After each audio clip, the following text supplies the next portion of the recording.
आप देख रहे हैं देश का विशाल नेटवर्क इंडिया टीवी लाइव, सच्चाई की सही आवाज।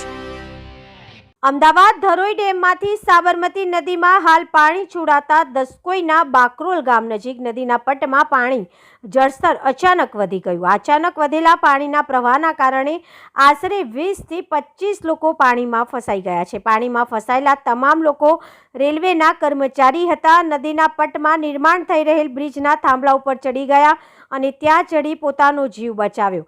હાલમાં ફાયર બ્રિગેડની ટીમ ઘટના સ્થળે પહોંચી ગઈ છે અને ફસાયેલા લોકોનું રેસ્ક્યુ ઓપરેશન તાત્કાલિક શરૂ કરવામાં આવ્યું છે। હાલ 5 થી 7 જેટલા લોકોનું રેસ્ક્યુ કરી સલામત બહાર કાઢવામાં આવ્યા હતા અને અન્ય લોકોનું રેસ્ક્યુ ऑपरेशन शुरू।